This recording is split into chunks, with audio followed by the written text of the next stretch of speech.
Voilà.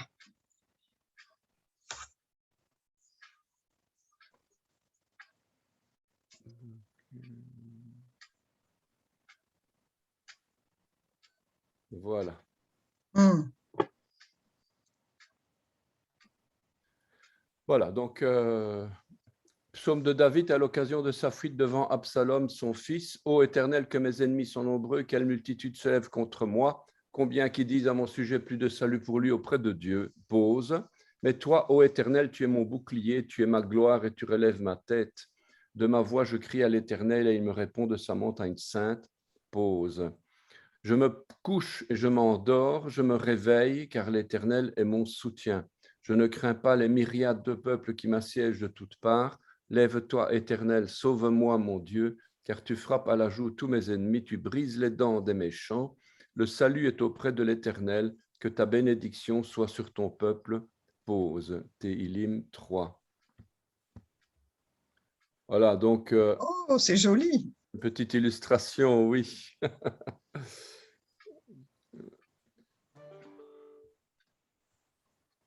Voilà donc notre Absalom.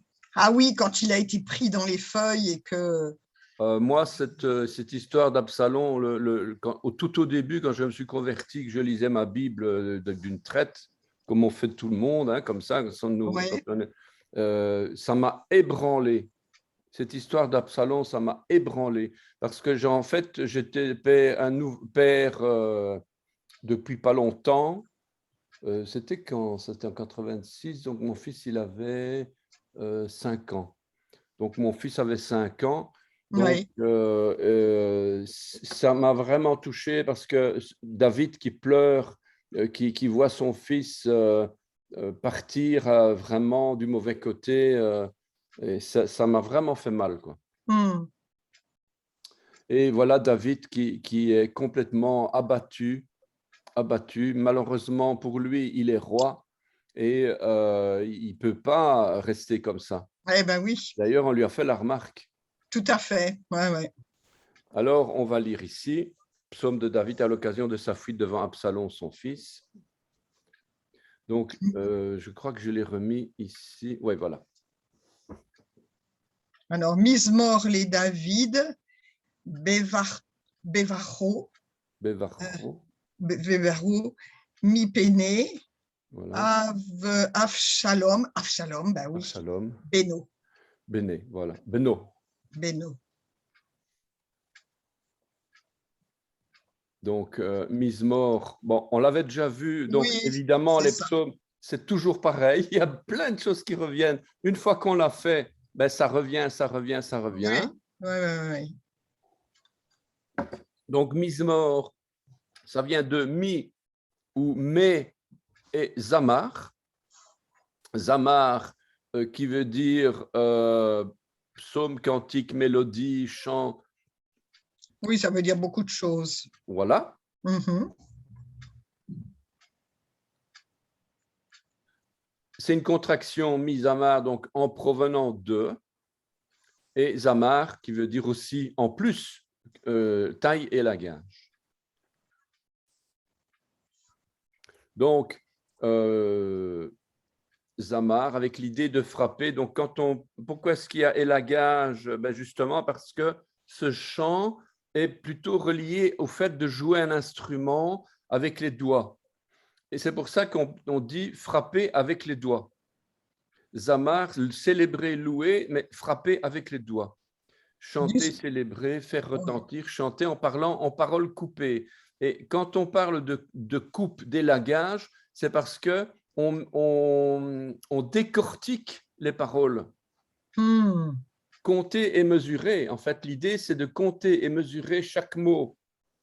Chanter des louanges. Quand on fait mismor, un chant, pas un shir, la shir, chanter, shir, Ah oui, Shirchon, oui, oui. ça c'est chanter. Tandis qu'ici, mismor, c'est chanter aussi, évidemment, mais dans l'idée de mesurer et compter chaque parole, chaque mot, chaque note de musique. Et est-ce que chaque psaume a sa mélodie propre ou à chaque fois qu'il chante les psaumes, il change la mélodie? Ah, normalement, oui, hein, il y a à chaque fois une mélodie, c'est vrai. Il y a une cantillation qui est prévue sur chaque. Euh, à l'Assemblée, il y a un spécialiste là avec Giuseppe qui est là-dedans. Lui, il apprend les cantillations, etc. Donc, mais moi, personnellement, je ne suis pas très au fait de la chose. Mm. Voilà, il faut bien que je l'avoue quand même. Hein. Ah on peut pas tout faire, Je hein. ne peux pas tout faire. Et, Non. voilà quoi. Alors, donc, Zamar, ça c'était 2167 et le 2168, c'est exactement le même verbe, le même kamatz au début et le même patar à la suite, Mhm. donc tailler, élaguer. Donc, c'est un verbe de style katal. Ah oui, d'accord. Catal, oui. Alors, bon, katal, donc, c'est la forme Oui. simple, classique, standard, actif, le verbe actif. Voilà, donc un exemple ici, tu tailleras ta vigne, dans Lévitique 25.3, tu tailleras ta vigne, et c'est la racine zamar qui est reprise ici. Je n'ai pas donné la conjugaison, sinon je devrais redonner tout le verset, mais simplement, je rappelle que c'est cette racine-là. Le psaume, donc, en venant de l'élagage, on pourrait dire ça, hein? Oui. On parle d'un psaume. Alors, simple rappel aussi, je ne vais pas toujours le faire, mais voilà, donc on trouve plusieurs types de mots pour psaume, pour complainte, pour hymne, pour cantique. Donc, shigayon, une complainte, mirtam, un hymne, shir, un chant, un cantique, maskil, une instruction. Ah oui.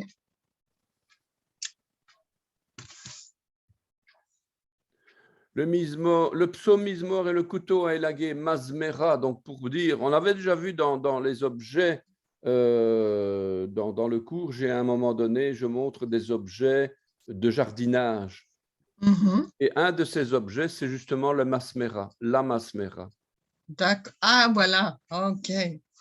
Donc c'est un instrument, tout simplement. Bon, ici c'est une petite scie, mais on pourrait mettre d'autres genres sécateurs, Oui, mais disons que pour élaguer, un sécateur, c'est pas toujours évident. Donc généralement, il faut quand même aller scier une petite branche qui est déjà épaisse, quoi.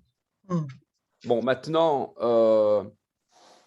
Masmera, on voit de quoi il retourne, que ce soit une petite scie ou un sécateur, ben voilà quoi. Mismor le psaume, couteau élagué, Masmera. Voilà, donc une petite illustration. Une serpe, Masmera, qui vient de Zamar, une serpe, couteau à élaguer. Donc c'est un mot qui existe, dans les Strong du moins. Donc Oui, c'est aussi c'est dans ça. la Bible, hein, ça. Mm. C'est pas uniquement dans le langage courant. Donc une serpe ou un couteau à élaguer, on va dire, c'est le Zamar. L'hébreu fait un lien entre le fait de louer le Seigneur par les psaumes et le fait d'être taillé et élagué pour que notre vie porte du fruit. Donc on est des sarments, hein. Oui. Dieu utilise la nature pour montrer comment nous devons être taillés pour porter toujours plus de fruits. Et les psaumes sont comme un outil pour ça. Un autre exemple ici dans Ésaïe 2.4 qui nous parle justement de ce masméra ou masmérot. En principe, c'est du féminin pluriel. Donc, il sera juge des nations, l'arbitre d'un grand nombre de peuples. De leurs glaives, ils forgeront des hoyaux et de leurs lances des serpes, des masmérotes.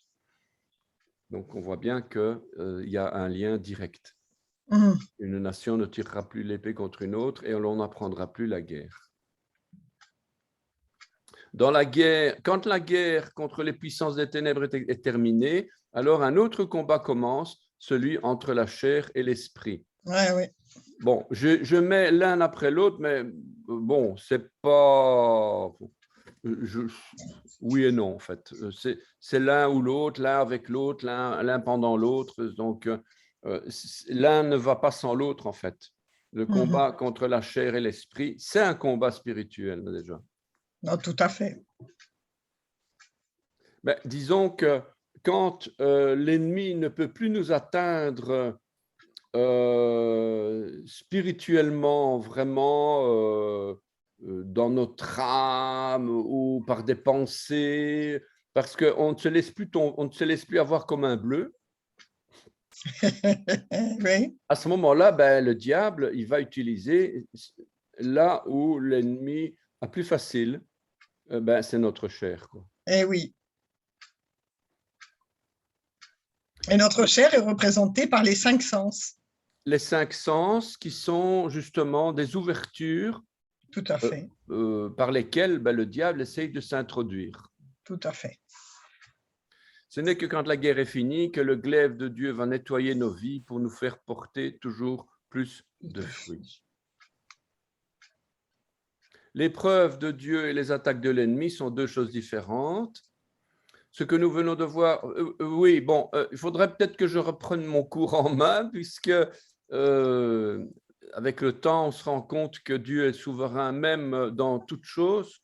Et ce que nous venons de voir devrait attirer notre attention sur un fait important. Lorsque nous sommes attaqués par l'ennemi, que ce soit au début de notre vie spirituelle ou lorsque nous sommes attaqués par l'ennemi parce que nous avons ouvert une porte par notre faute, dans ce cas-là, Dieu ne nous taille pas. Il ne peut pas nous faire porter des fruits. C'est-à-dire qu'il ne peut pas nous tailler comme on taille un arbre fruitier afin de lui faire porter encore plus de fruits. Donc, pour être taillé, en fait, il faut être un sarment obéissant. Oui, c'est ça. Ou alors se repentir si on a fait une Ou alors faute. se repentir, voilà. Ouais. C'est là que j'ai voulu faire une nuance, mais encore une fois, il y a à boire et à manger ici, puisque pour que Dieu veuille nous faire porter du fruit, ben, il va nous émonder, il va enlever ce qui est mauvais de nous, et même C'est ça. si, voilà, donc quelque part ici, il faudra peut-être que je reprenne ce slide en main, quoi. Ésaïe 2,4 explique précisément que les serpes, pour tailler les arbres fruitiers, remplaceront les armes de destruction. Mais, on va le voir dans le texte grec, la taille et l'émondage ne se font que sur des sarments nouveau-nés. Bon, ici, c'est une réflexion, c'est dans l'ordre de la réflexion. On peut ne pas forcément être d'accord, hein. Donc, la taille et l'émondage ne se font que sur des sarments nouveau-nés. Donc, par définition, une vigne avec un cep et ses sarments est une représentation du Mashiach crucifié qui a donné son sang en abondance pour ses disciples, pour les sarments, pour les raisins, quoi. Les raisins, ça va donner le sang, etc., le raisin. Une fausse vigne n'existe pas. Tout à fait. Une vigne sans raisin n'existe pas. La vigne dans son ensemble représente donc un peuple qui a été lavé dans le sang de l'agneau. On ne peut donc pas dire que Israël, aujourd'hui, c'est la vigne. Ce n'est pas possible, ça. Oui, à l'époque de Moïse, lorsqu'il y avait les sacrifices et que Yom Kippour sanctifiait le peuple et le sacrificateur par la même occasion, donc le peuple était sanctifié une fois l'an. Mais ça, c'était en attente de Yeshua. Une fois que Yeshua, l'agneau immolé, est venu, s'il n'y a pas Yeshua, il n'y a plus de vigne. Autrement dit, un peuple qui ne croit pas en Yeshua ne peut pas être la vigne. Ah bah oui, mais oui. Par contre, ce peuple, il est toujours le figuier. Le figuier qui est desséché et qui va être sauvé, hein. Ça, je n'en disconviens pas. L'apôtre Paul, il dit tout Israël sera sauvé à un moment donné. Donc, Israël, c'est toujours dans la main de Dieu. Il ne faut pas me faire dire ce que je n'ai pas dit, hein, parce que ça peut devenir, à la limite, un langage antisémite, quoi. C'est ça que... mais il faut quand même bien faire la nuance, parce qu'on dit tout le temps, ouais, la vigne, c'est Israël, etc. Je dis non, pas du tout. La vigne, c'est le sang, le sang du raisin, on dit tout le temps, c'est une Oui. représentation du salut. Et celui qui ne croit pas en Yeshua aujourd'hui ne peut pas être la vigne, c'est impossible. Est-ce qu'on peut dire aussi que Israël, c'est aussi l'olivier? Parce qu'on parle aussi de l'olivier. Paul, il parle de l'olivier. En tant que racine, je pense que oui, parce qu'en tant que racine de la foi, Oui, c'est ça. nous Ah oui, sommes rattachés sur une racine. Et eux, ils ont la racine, ils sont la racine. ah oui. Ils sont la racine. Et la racine, la preuve que c'est vrai, c'est que l'olivier qui donne des olives, qui va être pressé, ça va donner de l'huile, etc. On ne voit pas les racines. On ne les Oui, voit pas. oui, tout à fait. On Elles sait sont qu'elles sont cachées. là, mais on ne les voit pas. Elles Mhm. sont mises de côté, elles sont mises à part, elles sont mises. On ne s'en occupe pas, quoi. Dieu, il les a mis à part. Il les a pas rejetées. Il les a mis à part pour pouvoir donner justement l'huile de l'olivier, du Saint-Esprit et le salut des nations. Ouais, Euh, c'est mystérieux cette chose, hein. Que oui, Dieu mette de côté son peuple pour sauver les nations, c'est quand même quelque chose. ah, oui, c'était obligé parce que si, bon, humainement parlant, même quand on y réfléchit, si le peuple avait accepté Yeshua, ben, déjà comme ça, le monde est antisémite. Maintenant, si en plus de ça, on leur dit au monde, ben, le salut, il vient des Juifs. Hein, tu veux croire, tu veux être sauvé, ben, tu t'adresses aux Juifs. Tu vas en Israël, tu t'adresses à eux, tu vas en pèlerinage, etc. Et, et c'était la seule et unique façon. Donc Dieu n'a pas permis ça parce que de toute façon, le cœur de l'homme est corrompu. Et donc, il a fallu que Yeshua soit comme Joseph, c'est-à-dire Joseph enlevé en Égypte pendant plus de 10 ans, Mhm. 13 ans, je ne sais plus combien d'années. Il est resté là-bas, on ne l'a plus reconnu. Et puis finalement, c'est lui qui a sauvé l'Égypte et l'Israël. Voilà, c'est ça Yeshua, donc ils ne peuvent pas le reconnaître. Mhm. C'est comme ça, c'est le plan de Dieu. Dieu, il a fait ainsi. C'est un peu mystérieux, effectivement, parce que humainement parlant, on n'aurait jamais fait un truc pareil, quoi. Ah ben non, ça c'est sûr. Eh oui. Mais l'histoire de l'olivier, effectivement, je n'ai pas forcément pensé à ça, mais effectivement, l'olivier, ah oui, c'est ça que je voulais terminer avec ça. Donc, on a les racines. Donc, ça, c'est Israël, tout Israël, c'est les racines, c'est notre racine. Mais l'olivier franc, ça, c'est les Juifs messianiques. Hein. C'est les Juifs qui croient en Jésus. Hein. Oui, c'est ça. Et les Juifs et les gentils qui sont greffés sur la racine, et ils sont greffés au milieu des Juifs, parce Mhm. que Romains 11 est mal traduit, surtout dans les versions protestantes de Louis II, quand on dit qu'ils ont été retranchés pour cause d'incrédulité. Oui, bien sûr qu'ils ont été retranchés. Et l'olivier sauvage a été greffé, pas à la place d'eux, mais au milieu d'eux. Ah, Et dans le ah, grec, c'est bien écrit comme ça. Hein. On ne parle pas du tout à la place d'eux. ah, Donc, je vais c'est-à-dire que regarder. c'est pas qu'on enlève, bien sûr qu'on enlève quelques branches qui sont restées incrédules. Oui, bien sûr, pour pouvoir Oui. en mettre d'autres à la place, c'est sûr. Mais toutes n'ont pas été retranchées. Hein. Donc, c'est pour ça que le texte grec parle de au milieu d'elle et pas à la place d'elle. Mhm. Très bien. Ça, je vais regarder, je vais rectifier dans ma Bible. Et il y a quand même quelques traductions qui sont bonnes. Hein. Il y en a plusieurs, mais les traductions anglaises, d'autres versions, elles disent bien au milieu d'elle et pas à la place d'elle. Et ce que l'Église a fait, c'est en utilisant ce verset, en disant ils ont été retranchés et nous, on a pris la place. Et voilà, et c'est la théorie du remplacement. Voilà. La théorie du remplacement, elle vient de Romains 11, d'une mauvaise traduction.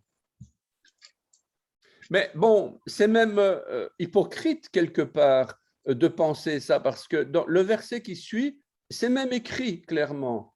Ne te prends pas pour je ne sais qui, parce que c'est pas toi qui portes la racine, c'est la racine qui te porte. Donc, c'est quand même clairement écrit, quoi. Donc, quelque part, bon, c'est facile hein, de dire à la place de. Mais si on lit les versets, tous les versets, Romains 11, 7, 8, 9, 10, 11, 12, etc., ben là, on ne peut pas dire autrement, quoi. Eh oui, eh oui. Merci pour cette information. Alléluia, amen. L'émondage, on va voir que l'émondage n'est possible que sur un peuple qui est renouvelé, lavé dans le sang. Bibliquement parlant, l'émondage concerne deux étapes. C'est l'acte par lequel la culpabilité est enlevée et c'est le fait d'enlever ce qui est mauvais pour porter plus de fruits encore. Théoriquement, moi, c'est comme ça que je vois l'émondage. Mais on peut toujours en discuter, évidemment. Tout sarment qui est en moi et qui ne porte pas de fruits, il le retranche, Jean 15, verset 2. Et tout sarment qui porte du fruit, il l'émonde, katairo en grec, afin qu'il porte encore plus de fruits. Alors, katairo, on retrouve ça dans Hébreux 10, verset 2. Autrement, n'aurait-on pas cessé de les offrir parce que ceux qui rendent ce culte étant une fois purifiés. Donc, katairo, c'est pas seulement émondé, mais c'est aussi purifié. N'auraient plus eu conscience de leur péché. Il l'émonde katairo, donc ça vient de émonder, purifier, nettoyer, enlever les impuretés et métaphoriquement supprimer la culpabilité, expier. Donc, ce que je dis, je n'invente rien, quoi. Hein, ça vient bien du grec. Hein. Alors, bien sûr, le grec vient de l'hébreu, hein, et oui. Il y a tout un travail de revenir vers l'hébreu à partir du grec, ce qui n'est pas toujours facile. Je l'ai déjà fait quelques fois, comme le faisait d'ailleurs Claude Trémontant, qui a écrit Le Christ hébreu. Hein, il a utilisé des expressions juives pour démontrer que le Nouveau Testament, dans son ensemble, avait été écrit en hébreu. Ah, c'est un livre qu'on m'a offert, ça, tiens. Le Christ hébreu? Ouais. Amen, c'est super. C'est un livre, franchement, qui remet beaucoup les pendules à l'heure. Ah oui, tout à fait, tout à fait, tout à fait. Donc, kataros, le verbe nettoyer, purifier, ça vient de kataros, quoi, hein, pur, net, blanc, une vigne éclaircie par élagage et portant plus de fruits. Au sens lévitique, pur, pureté, dont l'usage n'est pas interdit, qui n'amène pas à l'impureté. Libéré de désirs corrompus, du péché, de la culpabilité. Libre de tout mélange de ce qui est faux, sincère, véritable. Sans reproche, innocent. Voilà kataros. Bon, j'ai repris le dictionnaire Strong, quoi. Tout sarment qui est en moi qui ne porte pas de fruit, il le retranche, et tout sarment qui porte du fruit, il l'émonde, afin qu'il porte encore plus de fruits. C'est ce que dit Jean 15, verset 2. Et j'ai d'ailleurs donné Ah, en hébreu, ça c'est super, parce que moi, j'ai pas le...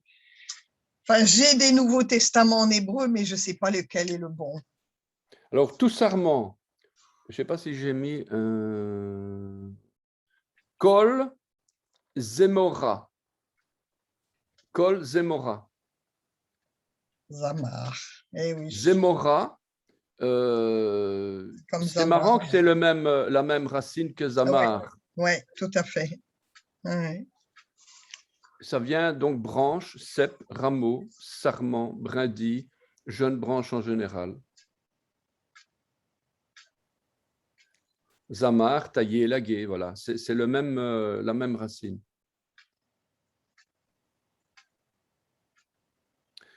Plusieurs fois. Ah oui, ben on peut lire en fait, on peut essayer de lire éventuellement. Donc, Kol Zemora Mimeni, donc qui est en moi. Mimeni, qui est en moi. Asher et qui. Lo ta'ase, qui ne fait pas, qui ne produit pas, qui n'effectue pas, qui ne porte pas de fruits. Anavim. Anavim. Ici, on ne parle pas de péri, mais plutôt de fruits, je sais pas, anavim. Yerretena. Yerretena. Va'asher. Va'asher. Donc, et qui. Ta'ase, et qui ne porte, et qui porte. Anavim, des fruits. Yekayemena, Yekayemena, Yekayemena, Leharbot, et Peria. Là, on parle du fruit. Oui. Voilà. Et la traduction littéralement, c'est chacune de mes brindilles qui ne fera pas de raisin, je vais la couper, et celle qui fera du raisin sera multipliée pour en augmenter la fertilité. Oh, mais c'est très joli comme traduction. Ouais. Donc, ce texte hébreu vient de... je vais vous le donner tout de suite. C'est le site... comment il s'appelle encore celui-là? Je l'ai mis en favori. Je l'utilise parfois, même assez souvent d'ailleurs. Je vais vous le montrer. Jeff Brender, je crois, il s'appelle. C'est un gars, un Américain, juif messianique, qui a fait un site magnifique, qui fait beaucoup d'études sur l'hébreu ancien, et il a retraduit l'hébreu ancien à partir de l'hébreu proto-sinaïtique. Donc, on a la tête de taureau quand on a un aleph, on a le petit bonhomme qui se lève en haut pour dire la lettre He. Ah oui, d'accord. Oh là là. Voilà, donc on voit bien vraiment le proto-sinaïtique. Et ce monsieur-là, il a fait le Nouveau Testament en hébreu. D'accord. Ouais.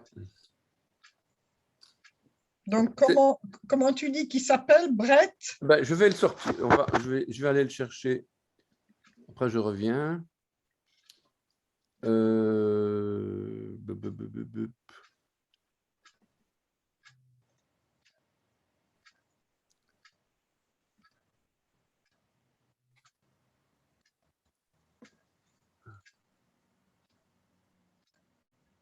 Hebrew New Testament. Voilà. Alors, c'est le site 3x W, donc HTTPS. Oui. Ben, éventuellement, je vais le mettre ici comme ça. Je fais copier. Puis, je vais le mettre dans discuter. Et je vais le mettre, voilà. Ah, très bien.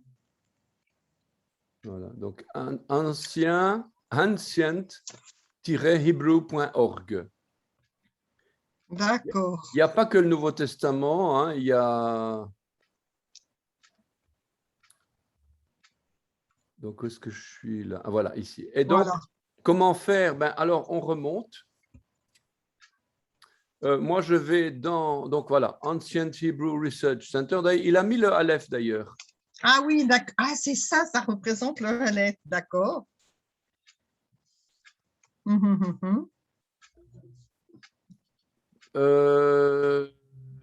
Puis, je vais dans Index and About. Connaissez D'accord. l'anglais un petit peu ou pas? Un peu, mais pas beaucoup, hein. Bah, sinon, on va dans Index and About. Voilà. Oui.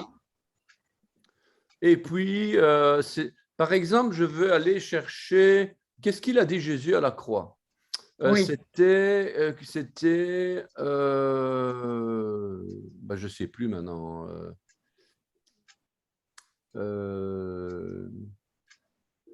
Yohanan, c'est Jean. Donc, je vais dans Yohanan. Oui. Donc, c'est à Bezora Akdosha al Pi Yohanan. Donc, à Bezora, la bonne nouvelle, Hakedosha, la sainte nouvelle, Hakedosha, al sur Pi, donc le chapitre de Jean, Yohanan. D'accord. Perek, chapitre Aleph.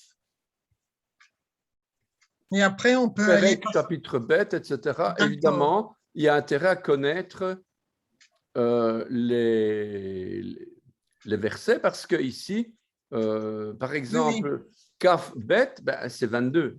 Oui, oui, oui, ça, j'ai tout à papier là-dessus. Ouais, j'ai toute Lamed, une c'est liste. 30. Oui, c'est ça, 31, 32. Oui, Même, c'est 40. Même Aleph, c'est 41, etc., etc., etc. Et c'est ici qu'on voit bien que dans le tétragramme sur la croix, en fait, ce n'est pas le tétragramme. On voit bien qu'il n'y a pas le Vav, en fait. C'est Yeshua Hanotzri Melech HaYehudim. Donc, on n'a pas le Vav. Donc, le fait de mettre le Vav, c'est hypothétique. C'est ça. Donc, on ne peut pas en faire une théorie parce que j'ai déjà eu des conflits, même graves, avec des juifs qui se disaient messianiques, mais qui ne croyaient pas dans la divinité de Yeshua. Et ça les a fait exploser. Ah oui? Ah oui, oui, ça les a fait vraiment furieux, furieux, furieux. Ce n'est pas vrai, il n'y a pas de Vav.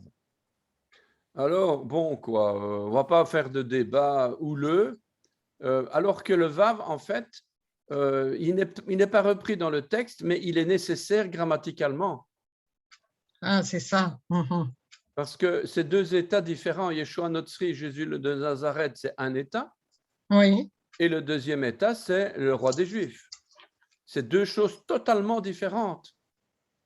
Et donc, pour mettre une sentence pareille sur un écriteau, forcément, il doit y avoir une conjonction entre les deux, quoi. C'est grammaticalement nécessaire de mettre le Vav, quoi. C'est pour ça que on ne va pas débattre de la chose, ça ne sert à rien. D'ailleurs, Dieu a fait exprès qu'il faille croire par la foi et non par des preuves. D'ailleurs, hier, je suis tombé par hasard sur Internet, ils ont fait un livre, La preuve de l'existence de Dieu. Oula. Et à des preuves scientifiques. Hein. Ok, amen, gloire à Dieu. Merci Seigneur, je trouve ça magnifique. Mais quelque part, ça pose le problème de la foi.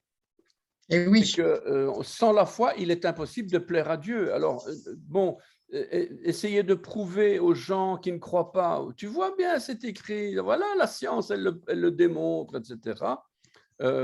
S'ils ne veulent pas croire, d'ailleurs, j'ai eu un gars, d'ailleurs, un copain, je lui ai dit, toi, hein, si je te faisais apparaître 3 soleils dans le ciel, comme preuve de l'existence de Dieu, des miracles et tout, même tu ne croirais pas encore. Et le gars, il m'a souri en réponse. Il m'a souri en réponse. Comme quoi, c'était bien la preuve par A plus B que ce que je disais était vrai, quoi. C'était juste, oui.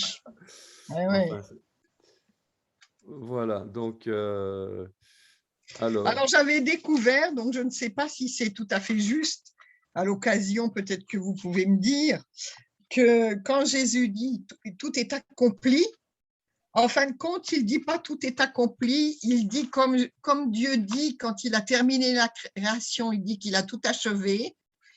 Et il semblerait qu'il a dit aussi « tout est achevé » à la croix. Ben, on C'est va le le même voir. mot. On va le voir. C'est quel verset, ça? Alors, attendez, je suis en train de le chercher parce que je l'avais souligné. Donc, je suis en train de regarder. Ce n'est pas dans Jean. Je suis dans quoi, là? Parce que là, je suis dans une Bible complètement hébraïque. Donc, ah oui, ça, c'est Jean. Non, ce n'est pas dans Jean. Alors, ça, c'est pas…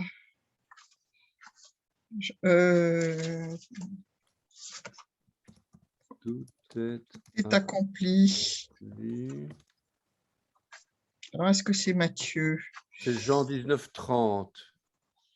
Ou Luc… je vais prendre Jean 19, 30. Tout est accompli, voilà. Donc, Donc, Jésus Jean prit le 19. vinaigre. Jean 19, 30. Donc, je reprends ici Yohanan, puisqu'on y est. Voilà, c'est ça. Oui, oui. 19, Voilà, je ne l'avais pas vu. 19, ça fait… Alors, moi, j'ai 30. Donc, 30, c'est Lamed, non? Mais je dois d'abord aller dans le chapitre 19. Chapitre 19.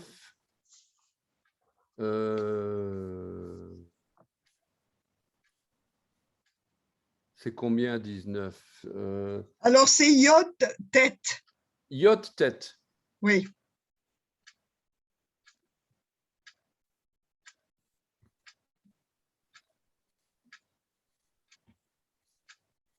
Voilà. Voilà, c'est celui-là. Yod tête. Voilà. Et puis, verset 30. 30. 30, donc c'est Lamed. Voilà, Lamed. Voilà. Alors, est-ce qu'il y est comme moi? Ouais. Vaïtaam, Yeshua, Oui. Min ha-chometz, donc le levain, va Yomer, et il dit Nishlam. Nishlam. Ah ben, c'est pas ce que j'ai, moi. Nishlam, c'est quoi? C'est accompli? C'est du nifal du verbe shalom. Ah oui. Le verbe shalom qui veut dire accomplir, qui veut dire restituer, qui veut dire payer, qui veut dire compléter, de manière qu'à ce qu'on ne peut plus rien faire après. Compléter, le mot shalom, le verbe shalom veut dire que une fois que la chose est terminée, on ne sait plus en rajouter, quoi. Ah d'accord, ça revient un peu. Alors là, c'est parce que ça, c'est le Nouveau Testament qu'a traduit Cohen, comment vous l'appelez, le juif messianique Cohen, je ne sais plus son prénom.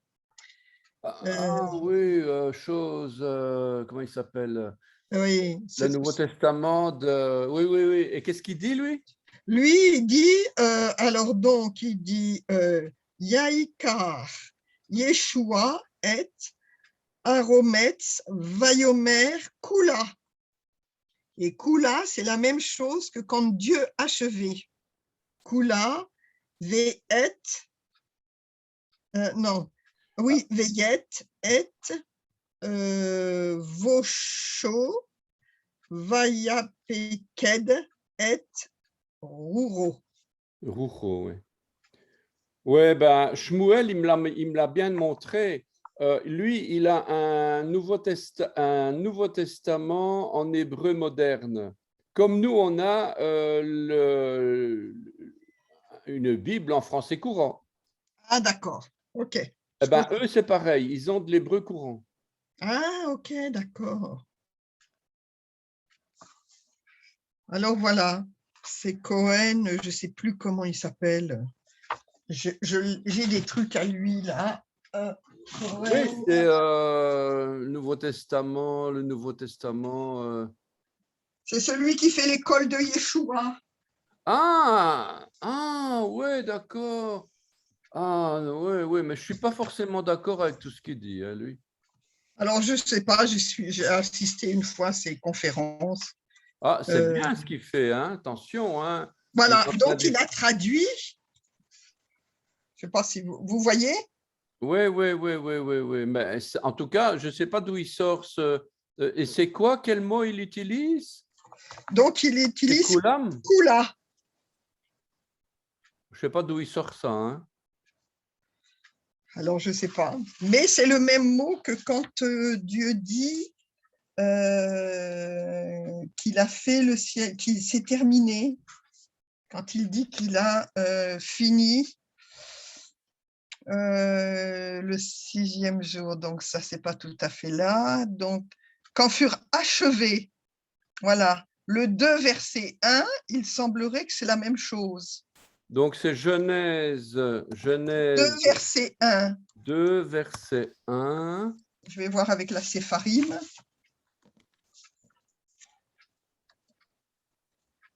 Vayekoulou. Voilà. Vayekoulou. Vayekoulou. Donc, Vayekoulou.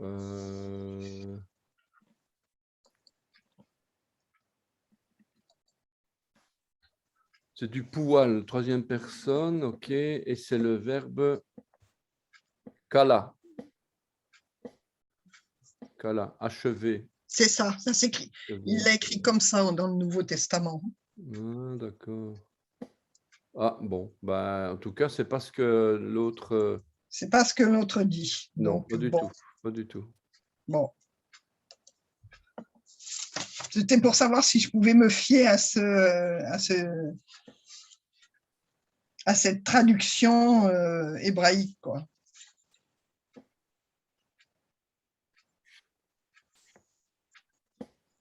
Parce que c'est pas la même signification kala.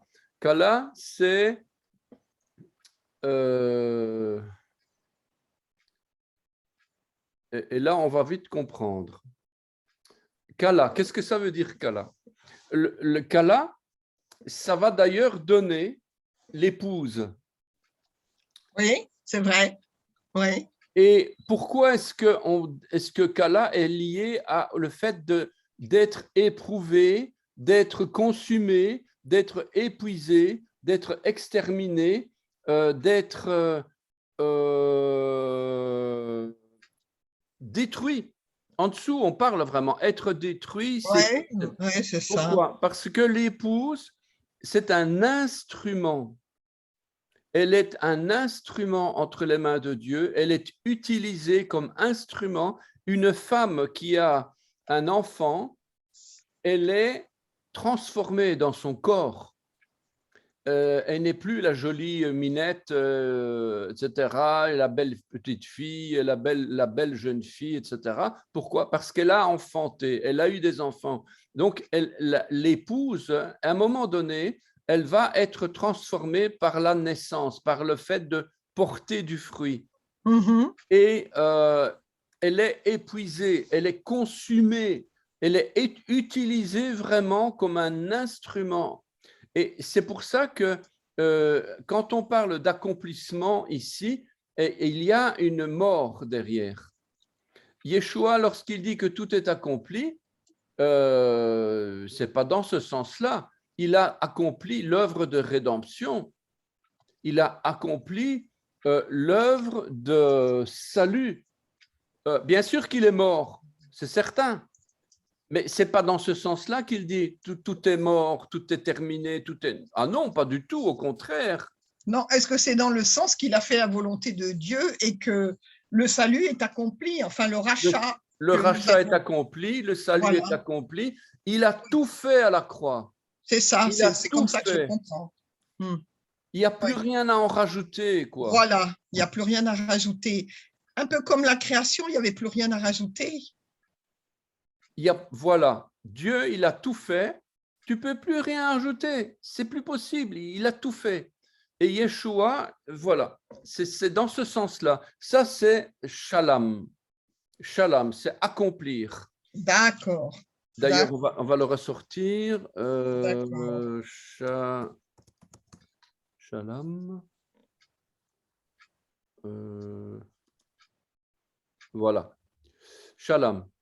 Rendre, payer, restituer, donner en dédommagement, remplacer, ne pas accepter la paix, accomplir un vœu, punir, faire. Voilà. Yeshua, il a subi ces choses-là. Il n'a pas accepté la paix pour lui-même. Tout à fait. Il a été. Voilà quoi. Donc, il a être achevé. Être achevé dans le sens du verbe d'accomplir complètement, définitivement. Le truc, il a été payé. Il y a une somme d'argent, un salaire, c'est le sang qui a été versé. On ne sait plus changer. Ça, c'est accompli parfaitement. Et ça nous amène à un état complet. Et être complet, la complétude, on emploie ce mot-là, mais ce n'est pas très français, je ne sais pas en fait. On parle de complétude, c'est-à-dire un état dans lequel on ne sait plus aller plus loin. Oui, oui. Ça, alors, je chercherai, j'ai plusieurs traductions hébraïques, je chercherai laquelle est la bonne. Alors, si. Ouais. Voilà, donc, mais ça, je ne sais pas d'où il sort sa traduction. Parce que, bon, il y en a qui inventent des trucs, il y en a que ça vient peut-être de versions. Moi, ce que je sais, c'est que notre Benner, lui, il se base sur la Peshitta. Et les textes anciens du Nouveau Testament proviennent de la Peshitta. Et cette Peshitta, c'est les textes à l'origine de l'origine de l'origine de l'origine de l'origine de tout, du Nouveau Testament, quoi. Si maintenant il y a eu d'autres traductions, ok, je le sais qu'il y a eu d'autres traductions. D'ailleurs, je discutais avec Terry, là, je ne sais plus à quel sujet, et je lui disais, mon Terry, une sœur de l'Assemblée, et je disais, oui, mais je ne sais plus pourquoi on parlait de ça. Et elle me disait, oui, mais d'accord, la Peshitta, d'accord, mais il n'y avait pas que la Peshitta. Il y a eu beaucoup de traductions différentes. C'est ça. Du Nouveau Testament, quoi. Et moi, en tout cas, d'après Benner, c'est le texte à l'origine, c'est bien la Peshitta, quoi. Alors, je ne connaissais pas ça. Bon, Peshitta. la Peshitta, P-E-S-H-I-2-T-A. P-E-S-H-2-T-I-T-A. Et c'est d'ailleurs dans la Peshitta que l'on retrouve dans un passage, je pense même que c'est dans l'évangile de Jean, où il est écrit que dans l'histoire des 10 vierges, on parle que l'époux, quand l'époux et l'épouse viennent chercher les 10 vierges, on ne parle pas de l'époux qui vient chercher les 10 vierges, on parle de l'époux et l'épouse qui viennent chercher les 10 vierges. Ça remet complètement toute l'histoire biblique en question par rapport à ce que c'est que, est-ce que nous sommes les vierges? Est-ce que nous sommes, bien sûr que nous sommes les vierges, puisque les vierges signifie que nous sommes sauvés par le sang. Nous portons un vêtement de fin lin, la justice des saints, nous sommes sauvés, donc nous sommes des vierges. Oui, mais est-ce que nous sommes du coup destinés à être l'épouse? Ça n'a rien à voir. Ça n'a rien à voir. L'enlèvement, il a déjà eu lieu quand on parle que l'époux devait venir chercher les 10 vierges et qu'il n'y en avait que 5 qui étaient prêtes avec l'huile. L'enlèvement, il a déjà eu lieu à ce moment-là. Ça remet pas mal de choses. Waouh, complètement. D'ailleurs, il y a plein de choses comme ça. C'est comme les noces de l'agneau là, avec les serviteurs qui vont chercher sur les chemins parce que les fils du royaume n'ont pas voulu. Ah oui, ils ne veulent pas. Ouais. Alors ouais, finalement, ils viennent chercher les boiteux, les mendiants, c'est-à-dire tous les pécheurs, tout le monde, les méchants et les bons. Il y a même écrit les bons et les méchants. Voilà, donc aucune distinction. Et donc, ils sont rentrés ils reçoivent un vêtement, voilà. il y en a un qui passe par la fenêtre parce qu'il a essayé de rentrer sans mettre le vêtement, sans passer par la porte. La porte, c'est Yeshua, tout ça. Bon. Et voilà. Et on parle toujours de ce personnage, mais on oublie une chose. On oublie de dire qu'on n'est que des invités.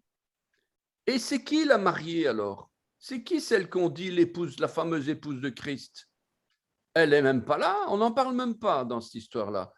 On dit oui, mais c'est le même. Comment c'est le même?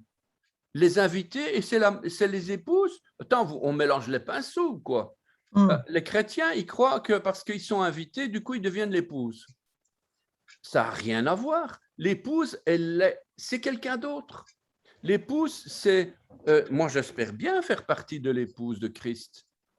Comme on espère tous faire partie de l'épouse. Mais c'est un choix souverain de Dieu, de Yeshua, qui va se choisir une épouse irrépréhensible, sans tache. Voilà. Les invités, c'est les invités. Ils viennent au repas, ils sont contents pour la mariée, hein, pour l'épouse. Ouais. Voilà. Donc, eh bien, ça, c'est ce que la Péchita nous révèle, quoi. Donc, d'accord. Ça donc nous montre. Enfin, voilà. Eh ben, merci pour tout ça. Je ne sais pas si on arrête ici. Ben, peut-être. Je ne vais pas vous retenir plus longtemps. Non, mais moi, je suis pas pressé par le temps, de toute façon. Mais on peut continuer la semaine prochaine. Oui. Parce qu'on n'a pas fait beaucoup avec le psaume. Mais c'est pas grave, on a quand même vu beaucoup de choses. Et puis, bon, je vous ai posé des questions, donc bien sûr, on est sorti un petit peu du sujet. Mais je vais voir avec la Péchita, oui, ça m'intéresse. C'est très difficile à trouver. Ben, je vois qu'il y a la Péchita Wikipédia. Après, Bible en syriaque, Péchita en ligne. Bon, je ne sais pas.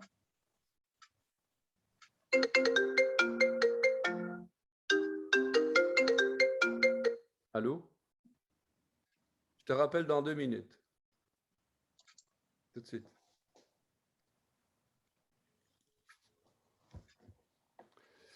Voilà, donc j'ai trouvé la Péchita, je ne parviens plus à remettre la main dessus, c'est la traduction en français. Oui, c'est ça qui est intéressant, traduction français. Ben, je vais regarder. Oui. De toute Et façon. il faut chercher du côté de Claude Trémontant. Ah, d'accord. Lui, il a refait une traduction. Je pense que c'est en PDF, donc il faut essayer de retomber dessus. Et j'ai un livre sur la Péchita, donc je l'ai eu à prêter. Donc, et là, c'est clairement indiqué. Ça me permet même de rendre les textes obscurs par des mauvaises traductions, parce que, d'ailleurs, c'est eux-mêmes qui le disent dans ce livre-là concernant cette histoire des 10 vierges. Voilà. Bien, ben, merci Jacques. Ah bien, bonne journée, bonne semaine. Merci, bonne semaine à toi aussi. Et puis à lundi prochain. À lundi prochain, Dieu voulant. Shalom, shalom. Shalom.